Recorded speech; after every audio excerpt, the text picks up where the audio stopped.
Assalamualaikum warahmatullahi wabarakatuh. Halo semuanya, welcome back to my YouTube channel.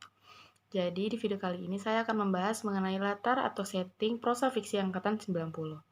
Pembicaraan kali ini mengenai karya sastra angkatan 90. Karya sastra di Indonesia pada kurun waktu setelah tahun 1990 ditandai dengan banyaknya roman percintaan dengan sastrawan wanita yang menonjol pada masa tersebut.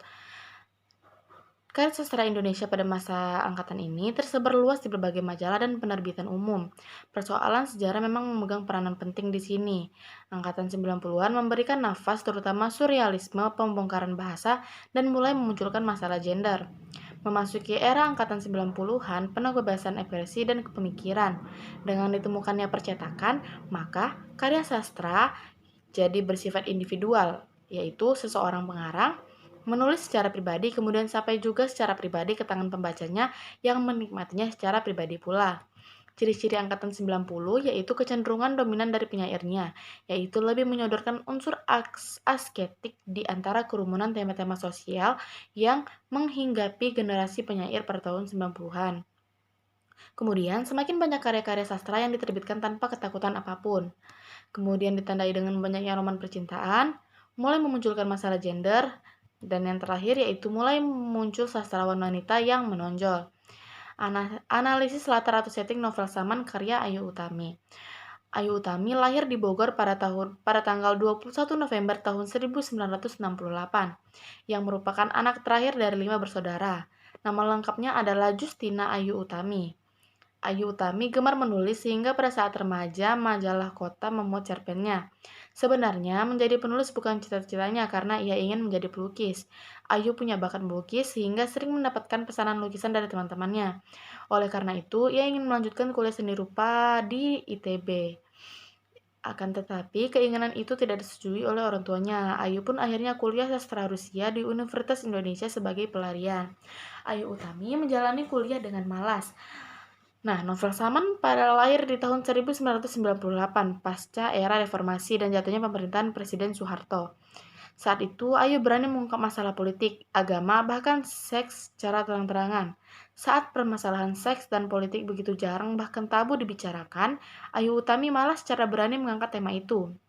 Hal ini dijelaskan dalam novelnya halaman 152 paragraf kedua. Sebab mereka mengkhianati wanita, mereka cuma menginginkan keperawanan dan akan pergi setelah si wanita menyerahkan kesucian. Cuma menginginkan perawan, sebab yang curang lagi-lagi Tuhan. Dia menciptakan selaput darah tapi tidak membuat selaput penis. Ayu juga memilih tidak menikah karena hal itu membatasinya.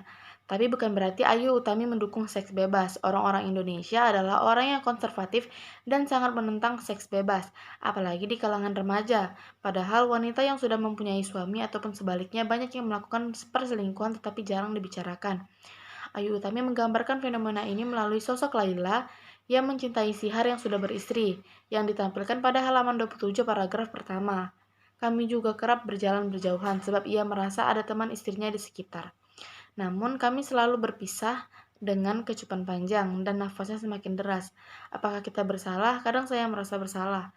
Selanjutnya Ayu Utami menampilkan sosok Yasmin sebagai perempuan cantik dan sempurna yang sudah bersuami namun menaruh hati pada Saman sehingga menjalin hubungan diam-diam dengan Saman. Hal ini diceritakan dalam halaman 182 paragraf ketiga. Saman, apakah aku berdosa? Yasmin, aku tak tahu lagi apakah masih ada dosa.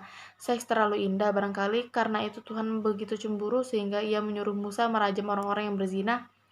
Secara keseluruhan, penulisan novel Saman dilatar belakangi oleh pengalaman Ayu saat menjadi wartawan, aktivis, dan perempuan yang hidup dalam masyarakat yang masih meyakini nilai-nilai kebudayaan Timur yang konservatif. Novel ini juga dibumbui oleh konflik-konflik Orde Baru yang memang relevan dengan kondisi Indonesia saat itu. Baik, cukup sekian penjelasan saya mengenai latar atau setting prosa fiksi angkatan 90. Lebih dan kurangnya saya mohon maaf. Jangan lupa like, komen, dan subscribe ya teman-teman. Thank you for watching. See ya!